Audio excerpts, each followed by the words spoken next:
There are 8 strands of the herpes virus found in humans. Their strains can be contracted through close contact, through the respiratory system, saliva, bloodstream, through a transfusion, or the exchange of bodily fluids.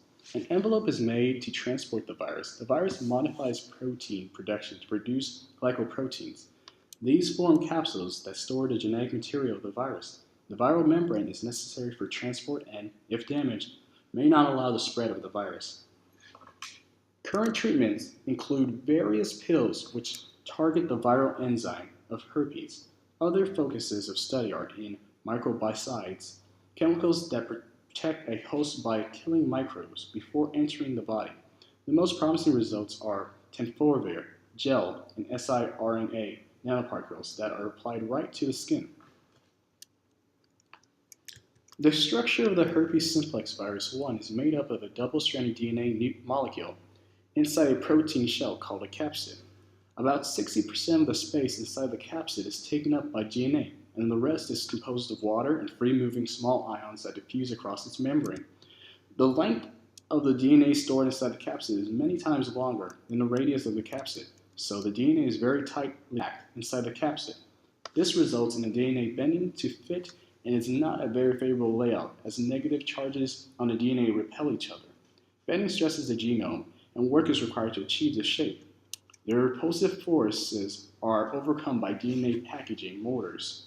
This creates the internal pressure that results in DNA ejected into the nucleus of other cells.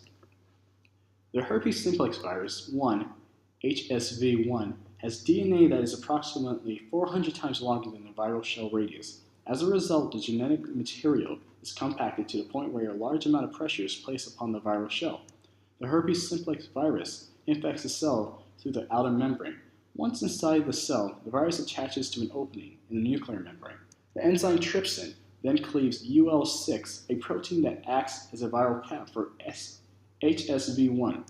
Once UL6 is removed, the large pressure exerted in the viral shell releases the virus DNA into the host nucleus. The researchers wanted to know how much internal pressure the DNA inside the HSV1 virus exerted on the capsid of the virus to determine if the virus shot its DNA into the nucleus of the cells it infected. Trypsin can be used on HSV1 to break the protein ULP and cause the virus to shoot its DNA outside of its capsid. The researchers made different solutions that varied in the concentration of PEG, which HSV1 virus is inside of it. The higher the concentration of PEG inside the solution, the more osmotic pressure was exerted on the viruses. Trypsin was applied to each treatment group. The higher the pressure surrounding the virus, the smaller the amount of DNA it could eject. The researchers found out that at about 20 atm, the viruses could not release their DNA anymore because their internal pressure was now equal to the external pressure surrounding them.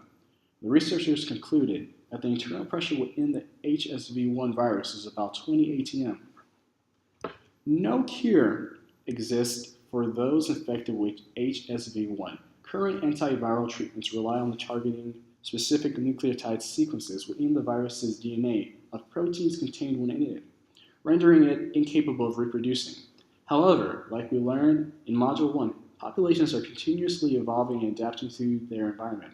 Viruses do not display all 5 characteristics for living things because they are not made of cells. However, they evolve and adapt to the environment in much the same way that organisms do. Similar to many types of bacteria, viruses like HSV1 exhibit a high rate of genetic mutation. This can lead to the development of viruses that are resistant to treatments. A virus with such a mutation has a much higher level of fitness than those that cannot survive in the presence of the antiviral treatments. The virus may then be able to survive and reproduce despite the presence of the antiviral agent, producing exponential copies of itself and rendering the treatment ineffective. However, the results of this study suggest that treatments could be developed that change the physical conditions that allow the virus to condense and inject its DNA, rendering it unable to do so. Because the environment is not a product of the viral DNA, HSV1 would be unable to evolve by means of a simple genetic mutation. It would have to alter its entire method of delivery, an adaptation which is extremely unlikely to occur by chance. Further research will have to be conducted in order to develop specific methods of altering the virus's environment. However, a treatment like this that is unlikely to be overcome by mutations in viruses' DNA would be significantly more effective.